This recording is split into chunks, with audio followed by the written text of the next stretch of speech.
Hey guys, you're listening to the Energy of the Untamed Heart podcast, where we talk about uncaging your divinely gifted wild heart to be as free and expansive as you were born to be.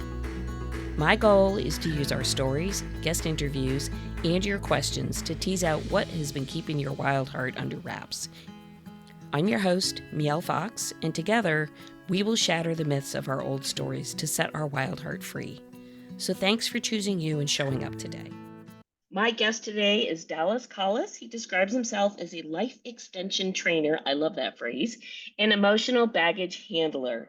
Dallas hails from British Columbia, and he is a man of multiple contradictions, all of which I think we as humans experience here. Some of us own it a little better than others, and some of us navigate it a little bit more easily than others.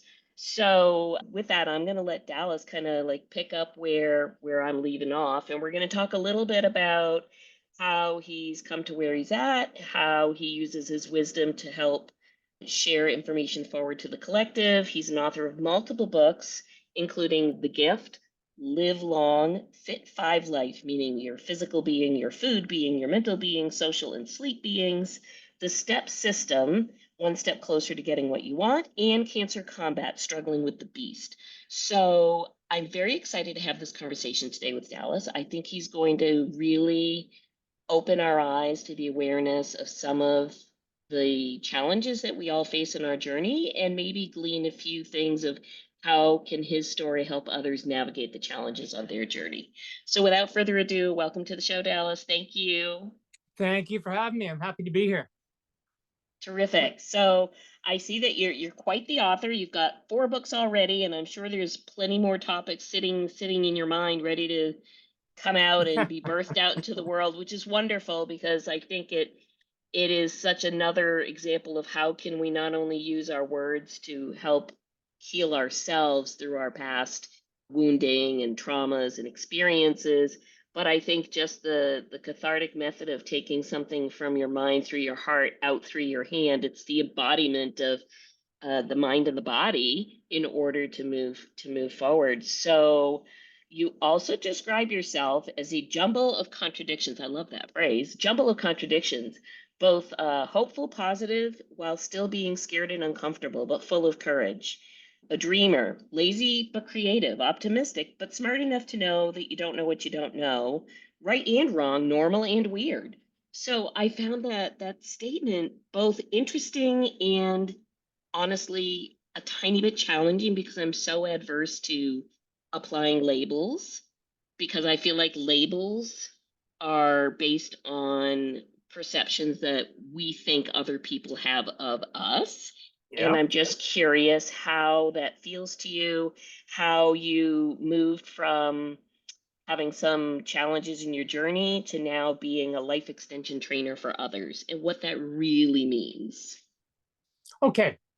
Let's start at the beginning. I think if two people have a conversation, it's great to have an agreed position to launch ourselves from. And the agreed position I'm looking for is we all search for the exact same destination in life.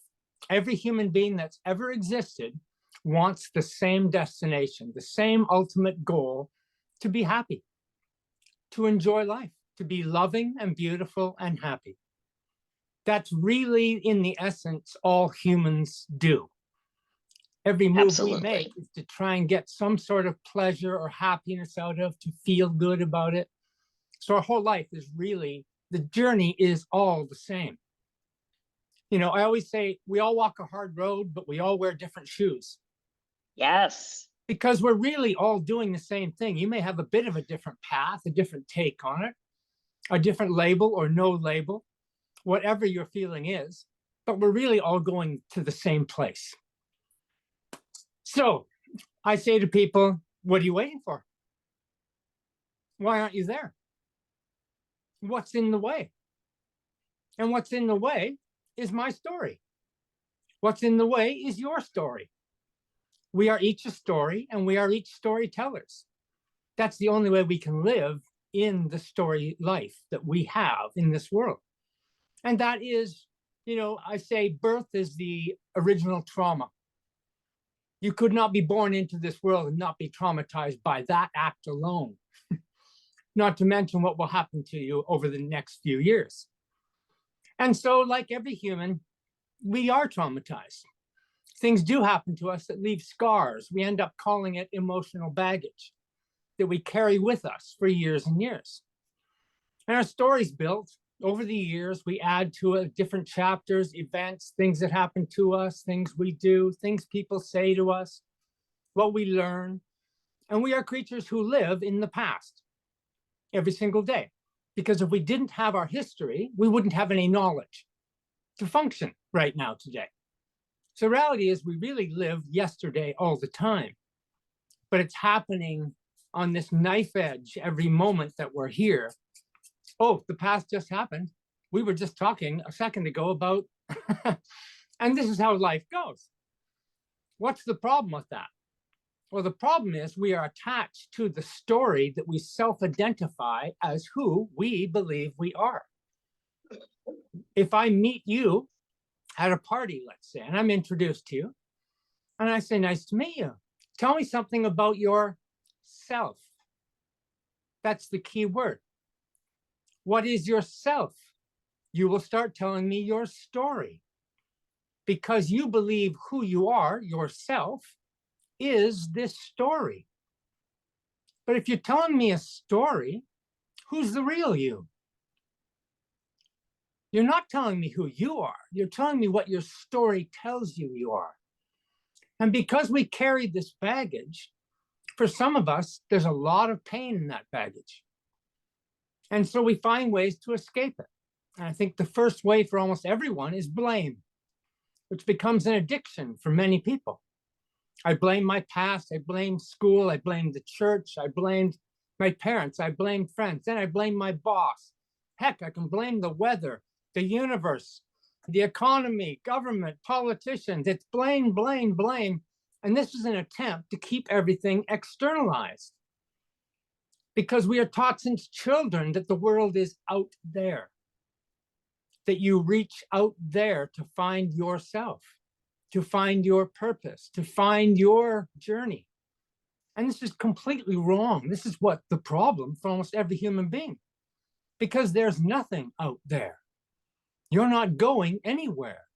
You're already here. Everything you need and everything you have, you've got. We are all built with it. So I say to people, you look into a brand new baby's eyes right after it's been born.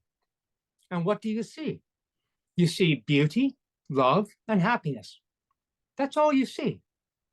What are you really seeing? Your own heart reflected in that baby's face. It's you you're seeing. The destination, that feeling, is what we are. We don't have to find it. It is already here in us. What we do is we create this story, and the story is created for us, and we live in a collective cultural story that is made up of all these individual stories. And so we're in this soup. We can't see the real us. We see our story. But that beautiful baby is always there. It doesn't age. My mother died 8 weeks ago. 2 hours before her death, I looked down into her face and into her eyes, and what do you think I saw? Beauty, love, happiness of life. I saw the baby. I saw my mother dying. At the beginning and end, almost everyone finds that real truth of who they are.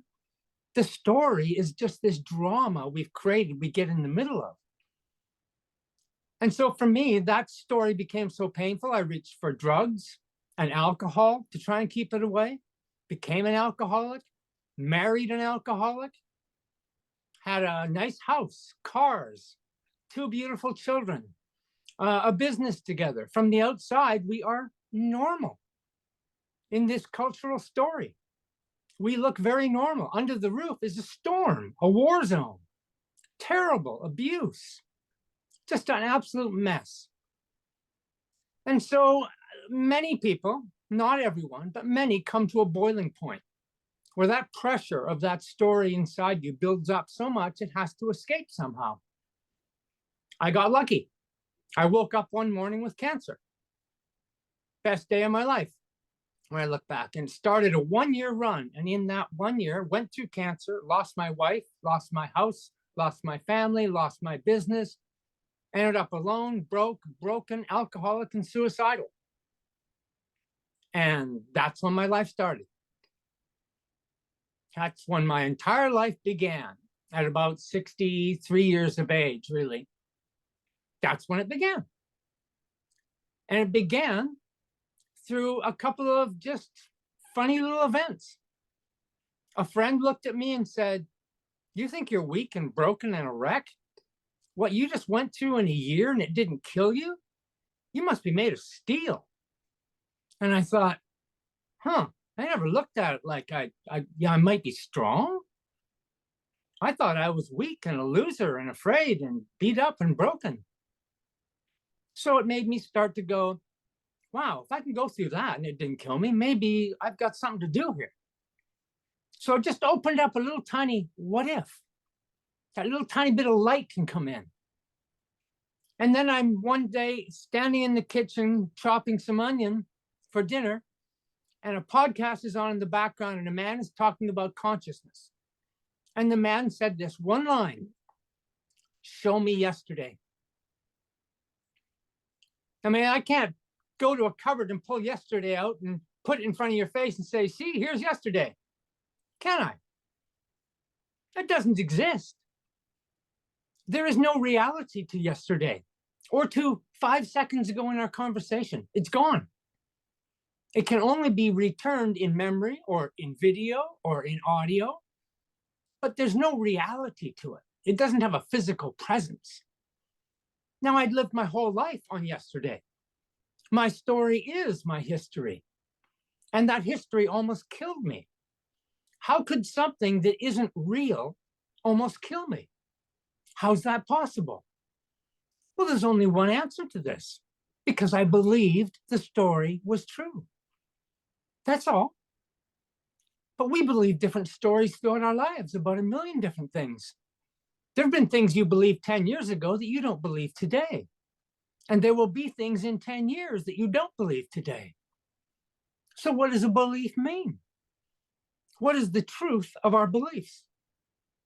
So this is what happened in my brain. Started rolling it around and going, what's the truth? Look at your story, examine it. Is this past? Is this trauma real? An event happened 50 years ago, maybe. But how did it get here? How did it get with me today, causing pain? Who's responsible for that? Well, only me. I'm the only one that brought it here. No one's walking around with trauma in their hand, smacking me in the head, going, "Don't put this down, keep it." It's only me, because I believe the story of the pain, not of the act. I'm not responsible for what someone might have done to me, but I'm completely responsible for carrying it. And there's no law. There is no universal nothing that says I should carry it. I can put it down at any minute. And that's what I found out. I can put down all the bags. I can walk away from my story, not have a story, walk away from history, because it has no bearing on today. My sitting in front of you right now talking is life. This is it right now. It's not what's going to happen in 10 minutes or what happened 10 minutes ago or 10 years ago or what will happen in 10 years. Those things are irrelevant. They're fantasy. They don't exist. This is the only moment of reality, is right now with you and I. And it will be when I'm with someone else or not, or alone. It doesn't matter. Only where we are is the reality. And everything else is something we carry by belief, by believing it's true, by memory. 75% of your life right now, you can't remember. It's impossible. Our memories don't work that way. Our memories were made to learn skills, techniques, to develop wisdom and understanding, to communicate, to work with people, to do our jobs, to be loving, to be caring, to be outgoing, all these beautiful things. Memory wasn't meant to beat you up. That's a mutation of memory in this story mind, and a story mind culture that reinforces it every day. You're going to be happy when you get the Lamborghini. You're going to be happy when you get the house. I'm going to be happy when I get this hot woman in my arm. I'm going to be happy when. And we're constantly on, as the kids, they told us it's the goal. You've got to have goals and dreams and reach for them and challenge yourself and be disciplined and strong. And I think this is an absolute disaster. The whole self-improvement industry of the last 100 years, $500 billion, 250 million books, has been trying to do that and say, believe in yourself, be strong, be tough. It's got a 95% failure rate. It's never gotten any better. So what's wrong with it? Well, I think it's pretty obvious. Yourself is not believable. And you're being asked to believe in it as if it was a tool. It's not. The self you want to believe in doesn't believe in you. It's a story. You don't need discipline and this great effort and drive. Dreams and goals are wonderful, but you live right here, right now. All you do is enjoy the process of working for yourself, for your family, for your friends, for animals, for other creatures in the world, whatever it is. You only do it right now. And your only job is to do the best you can and enjoy the process. It's not work. I say, I do hard work every day. I go to the gym and lift weights. I love the effort. I love how it makes my body feel. I go for a walk every day. I sit down and I write and I think and I work on things every day. I call it hard work. I will never work hard, though. Working hard is going to the gym because I think I have to. And I've got to get healthy. And I've got to be disciplined and be tough. And even though I hate it, I know I got to do it because there's going to be I'm going to reach somewhere by doing it. See, that's working hard. Doesn't work. It goes against everything about us. We're here to be happy, to enjoy this thing. Do hard work because you want to stretch yourself, push yourself, grow, understand. But it's not for something outside of you. It's not for another person. It's not for an achievement. It's not for the goal itself. It's for you. And people are putting all their meaning in something out there, even in their children. You see people putting it in their pets, and their pets become a child to them. And the pet dies and they're distraught. They're putting their emotional meaning in things. It doesn't mean you don't love your pet or love your children or anything else, but we share our love. You can't give it away. No one can. You can't lose love. You can't get love. You are love. Always have been, always will be.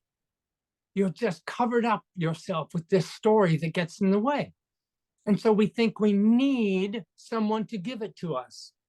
We need someone to see us, someone to hear us, recognize us. Then we're going to be okay. And something out there is going to make us whole. You're already whole. There's nothing to be whole for. You won. You won already. You've won the whole thing. The gift is you. The gift is this day, this time that you have to live. My book, The Gift is the Present, is all about this. The gift is today. Because there is no other day. You only live one day, your life. And you go to sleep tonight and you die. You disassociate from your body. When you're dreaming, you are not aware. You do not have a body. You're in a movie projected in your mind. And you wake up in the morning, you're reborn for one day. This allowed me to recover from cancer and rebuild my life because I put it in one day.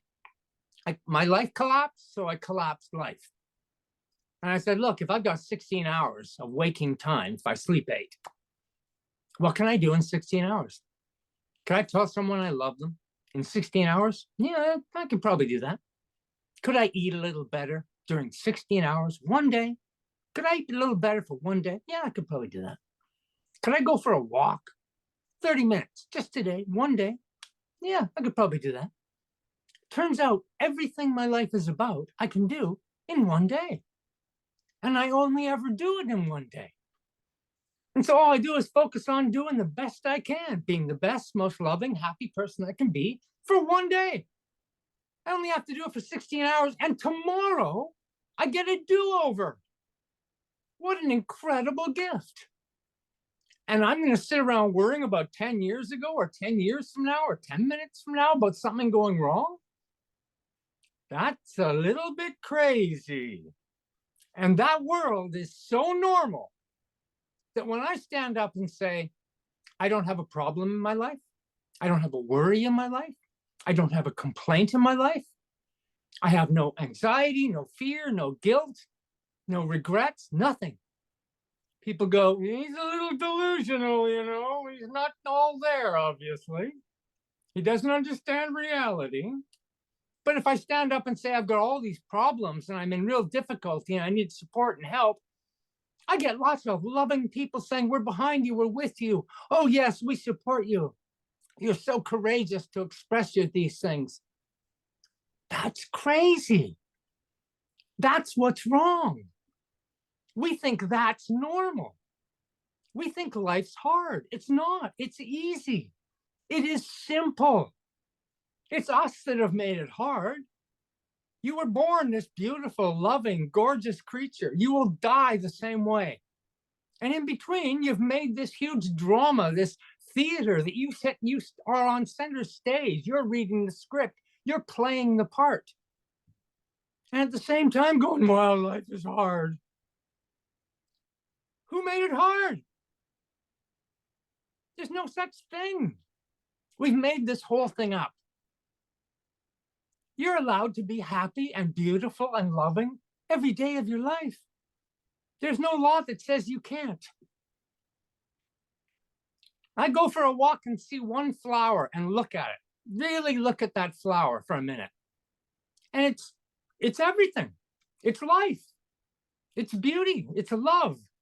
You are that flower. I'm that flower. We all are. You are the most important person on the planet. You, right now, are the most important person on planet Earth. If you weren't here, planet Earth wouldn't be here. If you weren't here, love wouldn't be here. Nothing would be here if you weren't here. So how could you not be the most important person on the planet? How could you not be thrilled to be that? How could you not want to shout at the world how wonderful it is that you're here? And every single other person is the same. We're all completely equal. All we're here to do is share our love and be happy. That's it. Every single parent, when you nail them down, what they really want for their children, they just say, well, if they're healthy and happy, it's fine. Yes, that's right. And that's all there is. And you're going to spend 50, 60 years scraping and clawing and fighting and arguing and searching to get there? You're already there. I keep saying you're the winner. You won the whole lottery. Here you are. That's my story. It's a great story, but it's also a true story. And I think the piece that really helps you to navigate your way through is the curiosity you have within yourself to say, well, if this is what the story is, then why, what holds me holding to that? And why do I choose not to put it down? Or why do I choose to put it down? And my question would be, when you went through we'll just call it the wake up call, when you realized, whoa, I've hit pretty much about rock bottom, nowhere to go but up, really.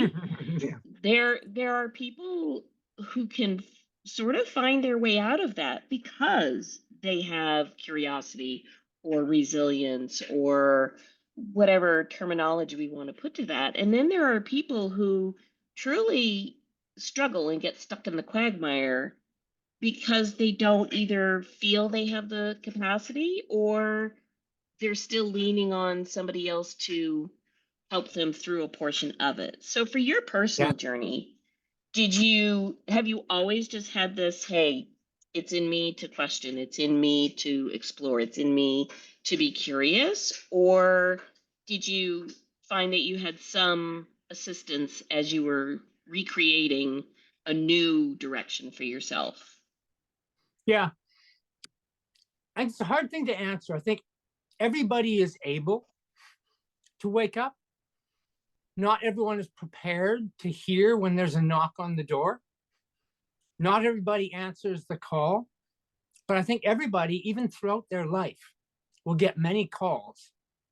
Many moments will happen where they'll have that wow, clarity, beauty in their mind. It may just be for a second. But each one of those moments is a little wake-up call saying the real you is right here. And it's just that, wow, beautiful. And it can be, I remember one morning going for a ride on a horse outside of Calgary, Alberta, just out on the just open prairie, grass, and just stopping as the sun's coming up. And it's just like a movie scene. And just sitting there, and that big, powerful horse under you, and the breath, and the sun, and your mind just goes, wow. You're not thinking. You're not in a story. You're right there. You're absolutely present. And that is a moment that's saying, this is real life knocking. This is all it's about. How do you carry this into your life the rest of the time? Because this is what gets in the way for people, I think. They'll say, well, that's all well and fine and very idealistic and la-di-da, isn't that wonderful? But how do you do that in reality? And that's the point, I think, that pulls people away from the knock on the door. Because they'll all say, yeah, but I got to be realistic. It's common. You'll hear this back at you.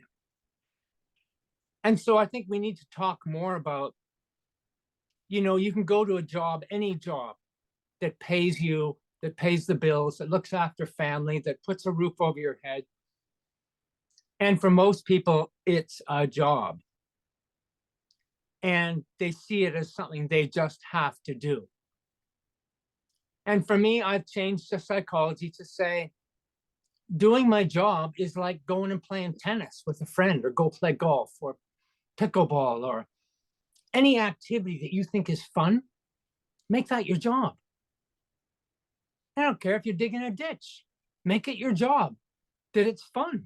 It's an activity, and you can. It's just a state of mind. It's a choice.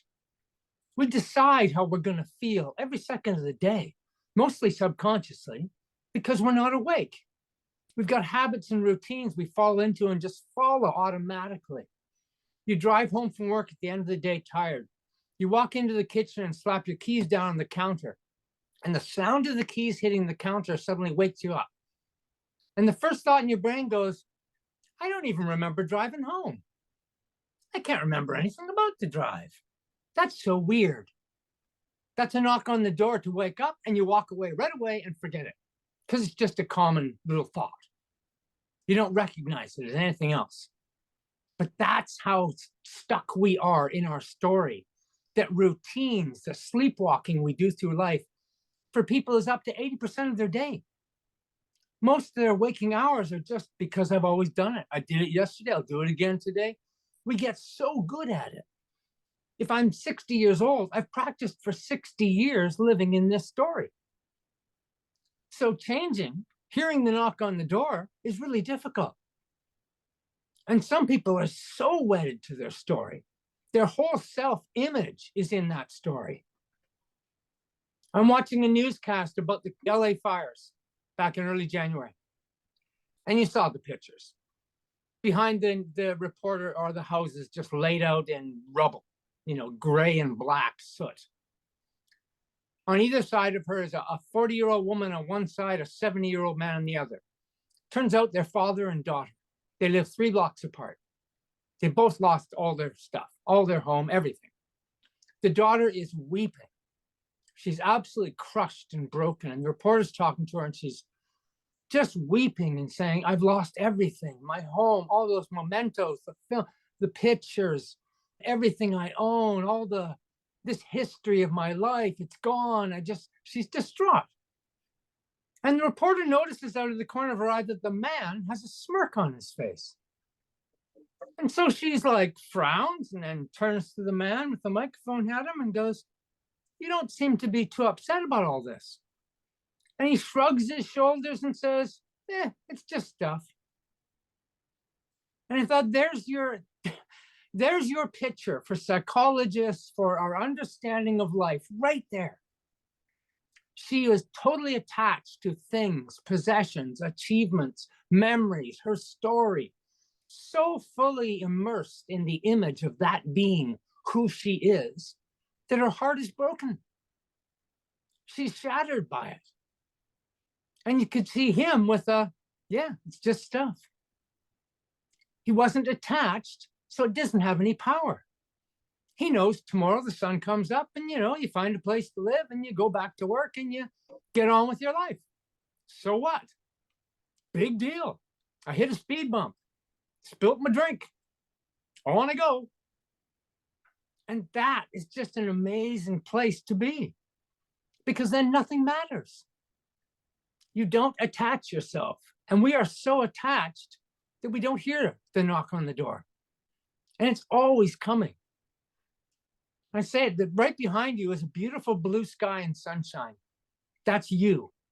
It's there every single day of your life, just as it is outside. Right now where I am, it's cloudy and it's raining. But I know that right behind those clouds, it's a beautiful blue sky. It's gorgeous sunshine. That's you. And your story is the clouds and the rain.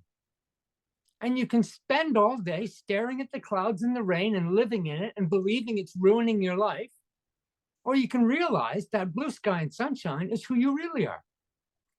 Let the clouds go by. Doesn't mean stuff doesn't happen, things don't go wrong. It just means you don't attach to them. You don't make them you. You just make them events in your life. I don't have a problem in my life. I have situations I deal with. But I can make them into problems and they can hurt me. Or they can just be situations, clouds floating by. Deal with them. It's sunny when they're gone. Life is that easy. And I think that's the difficulty. It's so simple, we can't believe it could be real. Because since we're kids, we're taught that the whole world is so complex. It's so entangled.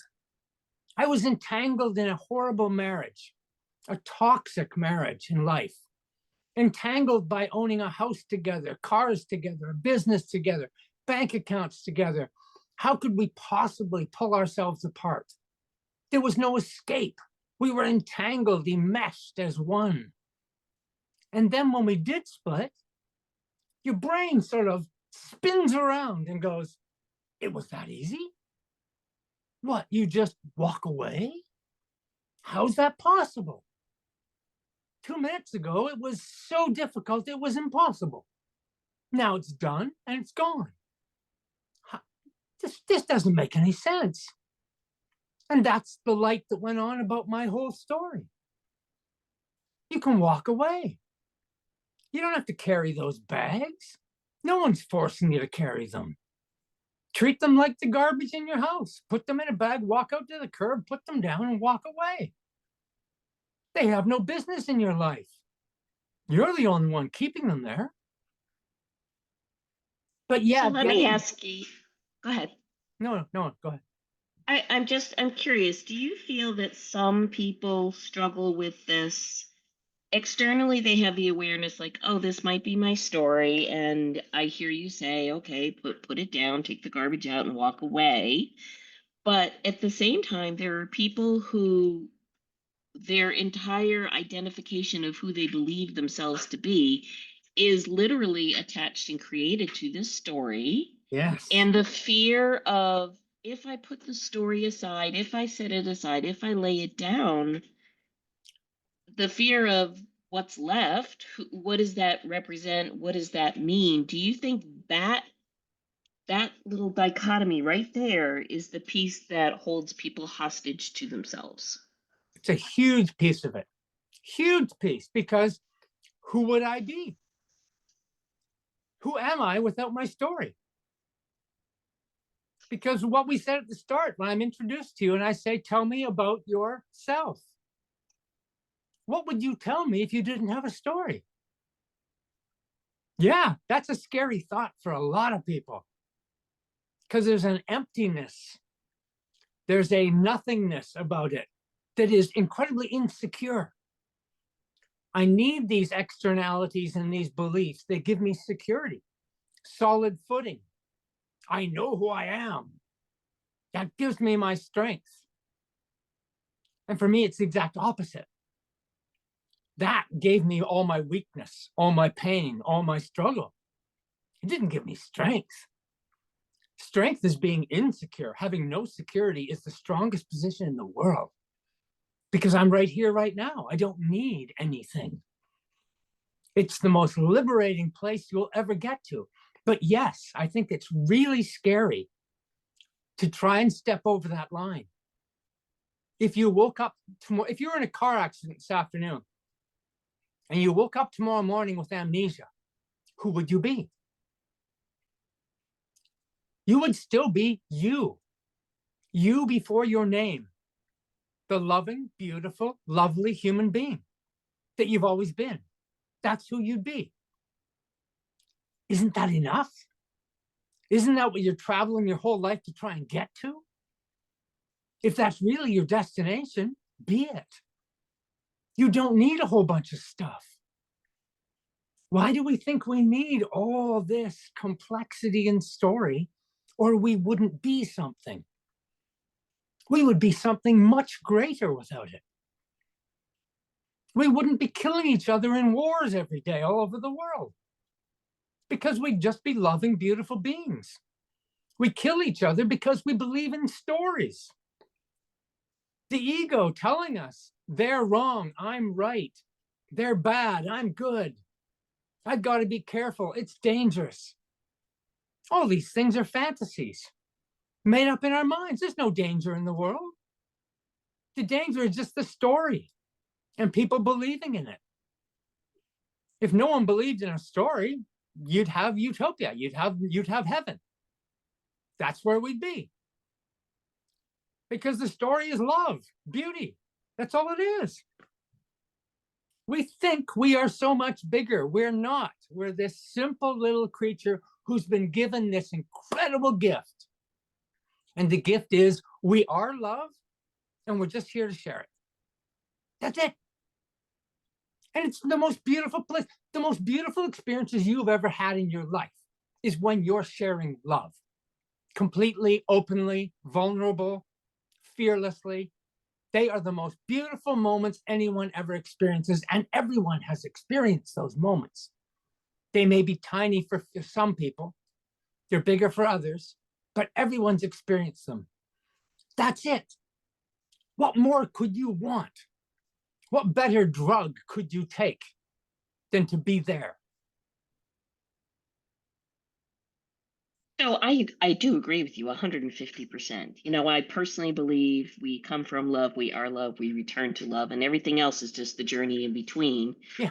To experience all the things, to have the perspective of all the things. And that's part of our journey here.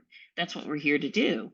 And I think it's so interesting that how you arrive and how you leave are actually the same. Mm-hmm. And you spend an awful lot of years in between trying to sort through it. But what I also think is interesting is you're right. The answer is fairly obvious and fairly easy if one chooses that, But what I also find interesting is that the glimmers of the joy, the bliss, the peace, the unity, the oneness, I wonder if people struggle to really, I don't want to say get it, but really get it because they're blips on the screen. They're quick, right? They're like in the Yes. moment. I mean, it's so stupid the way they say it, but it's in the moment because why it's in the moment. I get that. It's in the moment. But again, how long is a moment? A moment is a moment.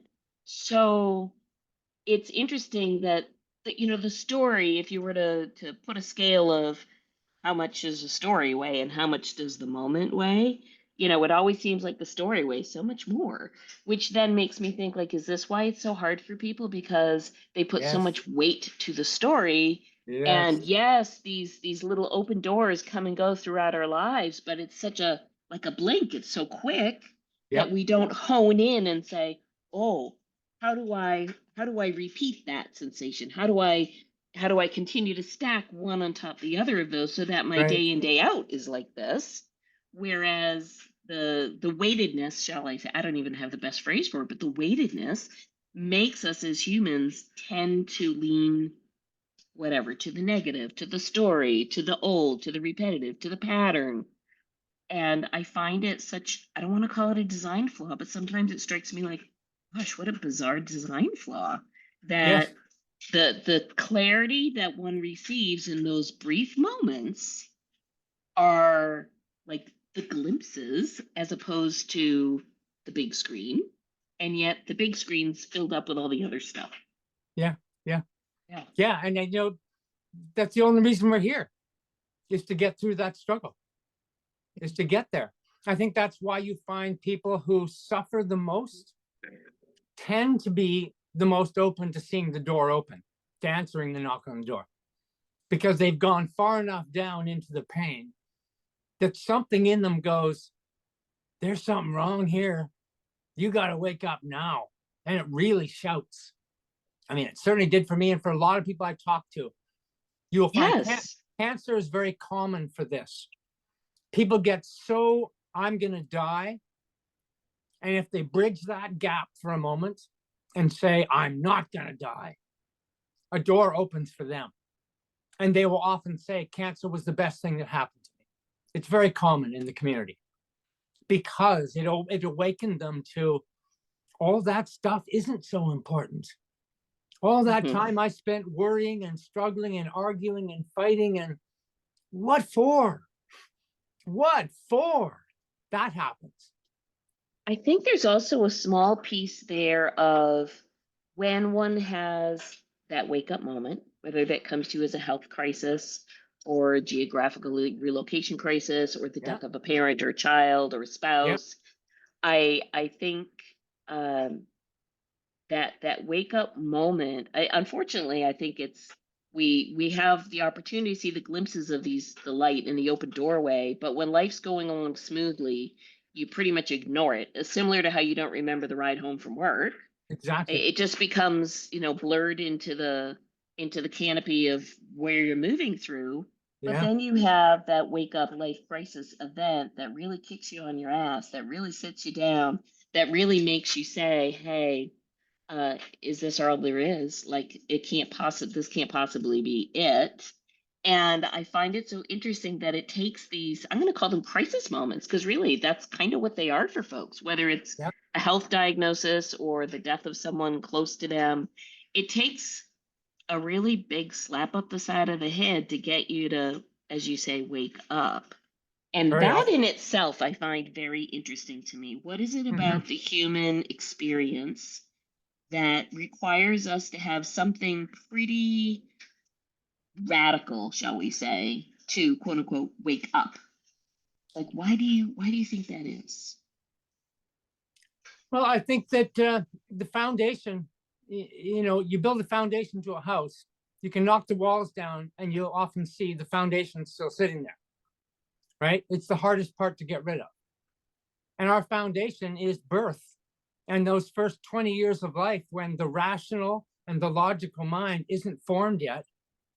And so we can't filter and understand things.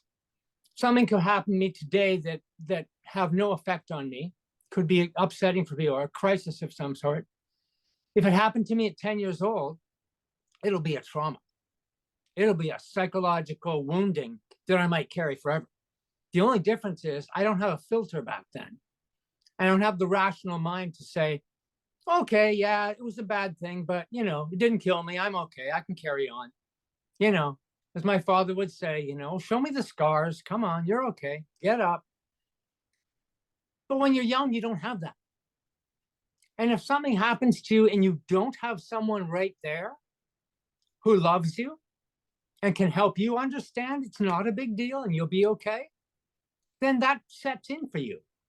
That's a foundation stone that gets put down.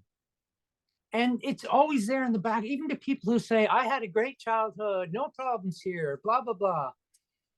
I say, BS. You're covering something. You're keeping something away. I guarantee you're carrying stuff. Because at the same time, they can be in anxiety all the time, have trouble sleeping at night because as soon as they lay down, the head starts racing. Well, why do you think that is? That's the bags you're carrying. And so I think if it isn't a crisis, you have to be curious enough and brave enough to say, what if to yourself? What if my past isn't real? What if it isn't the whole truth? What if some of my memories are wrong? And believe me, that's the truth right there, because our memories are not very good. And we retell them in the moment when we relive things. And every time we do it, the story changes a little bit. The fish that Uncle Bob caught gets a bit bigger. And we do this to ourselves. We exaggerate and inflate and incorporate more feeling. And the more times you play it over, it's like you're sitting in a movie theater watching the movie over and over until you know every line. It's the song on the radio that comes on.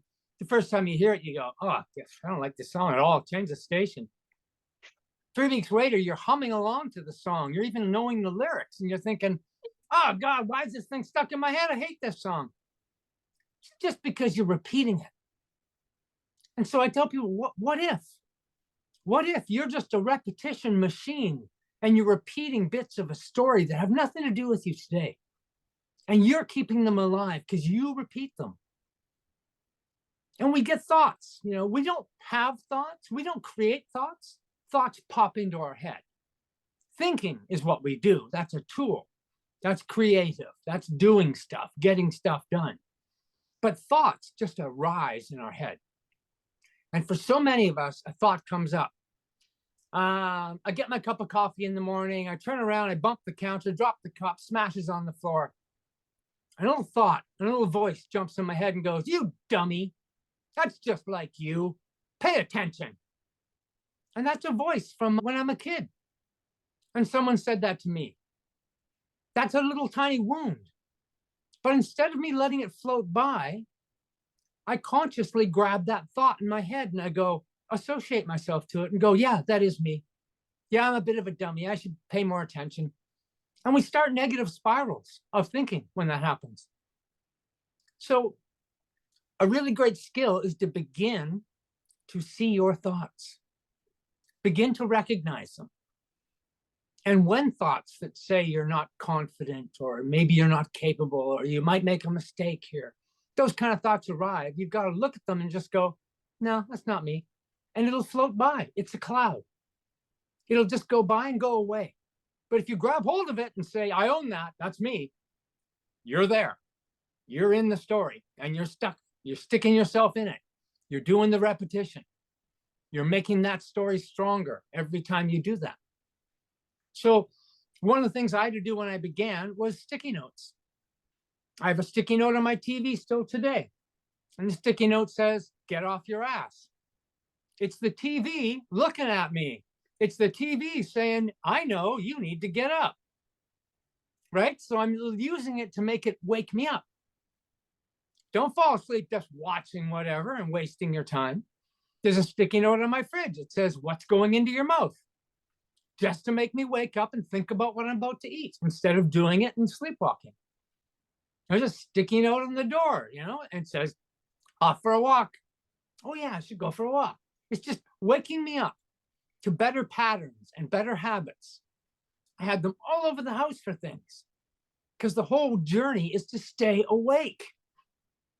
The minute you go into the sleepwalker, that's the story mind. That's the habitual routine. If you're awake and present, like you and I talking right here, right now, it's impossible for our brains to also be in the past or the future. Our brain doesn't work that way. It can only be in one place. So when you sleepwalk, it gets to be in the past and be in regret and be in worry, or be in the future and be anxious about what might happen. But it can only go to those places when you're not paying attention to your living right now. So that's the tool, is wake up. The other one is, what if yourself? Just fantasize. What if my story isn't exactly right? What if those things aren't as bad as I think they are? What if I'm a little stronger than I think I am? What if I'm not really hurting? What would I do if I were just happy and everything was fine? I mean, play with it. Because that's all your mind is doing, is playing with all these other things that hurt you. Direct it instead of being directed by it. In the story mind, you're an actor on the stage and your ego is the director. And your ego is reading the words from the story mind and telling you how to behave. You got to run your own story, run your own movie, be your own production company. I say win the Oscar for the best editing of a major motion picture. Your motion picture, you be the editor. You can edit it. It's just a story. You do not have to believe it. This is so good. I could just sit on here and just chat for hours. This is so good. I mean, you're just hitting on all the big things of, multiple paths to the final destination, the both the connectedness and perceived separation of the human connection. And perceived is the word. Yes, Perceived is the and word. all of it, your ego versus your heart and soul. And I mean, this has just been such a fabulous chat. I'm so grateful that you came on. And I'm excited to peruse more of your books. So could you please tell us, if people want to find your books or find you or dig in a little deeper, what's the best way for them to get more Dallas? Well, today you can't really hide if you've got someone's name.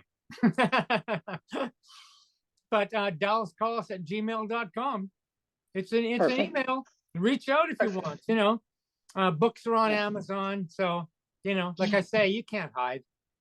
No. And why would one want to? I mean, you are a gem, and you are absolutely an example of living in the moment, in overcoming, perceived damages, and the willingness to be curious, to see what might be available and possible. And you're just a joy to talk with. Just a joy. Thank you so much. I want to make one last comment. Sure. I don't believe you heal. I don't believe in healing. You can't heal trauma. It's real. It happened. You walk away. You don't heal. You leave it behind. You may have to deal with it. You may have to revisit it. You may have to look at it. There was a moment where I had to say to my younger self, I'm done with you. I got what I needed from you. Goodbye. And walk away. I think that's what real healing is. You don't get better of it. You leave it. And so you're better because of it. You know what I mean? Yes, it's an extremely interesting perspective. It just leaves open all kinds of, but we're going to do another podcast because there's just so many more questions I have. We talk a lot about forgiveness of the self and the younger selves and the younger personas and the things that, maybe you experienced as a child, and it's understanding that that's where you were when you were there and did the best you could with what you had, and there you go, which, that's a slightly different viewpoint than a complete leaving thereof. But what I do hear you saying is leaving the attachment of what did that mean at that place in time. Right. So I think there's its history. Yes. And it is history. That history is history. Yes. Leave it there. Leave it there. It doesn't serve you. Correct. I think the lesson is how do people learn to just release the attachment to the story, attachment to the thing. Exactly. And oh my goodness, Dallas, thank you so much for doing this today. Thanks for having me. Appreciate you. Oh, great. Absolutely. I'm going to put everything together in the show notes for you. We will get this up and running. And folks, Dallas is just a wealth of information. Go check out his books on Amazon because they're definitely going to shine some light on how you can move forward, how you can put your baggage down. Dallas, thank you. Thank you. Thank you. Really appreciate it. So good. All right. You take care. You too.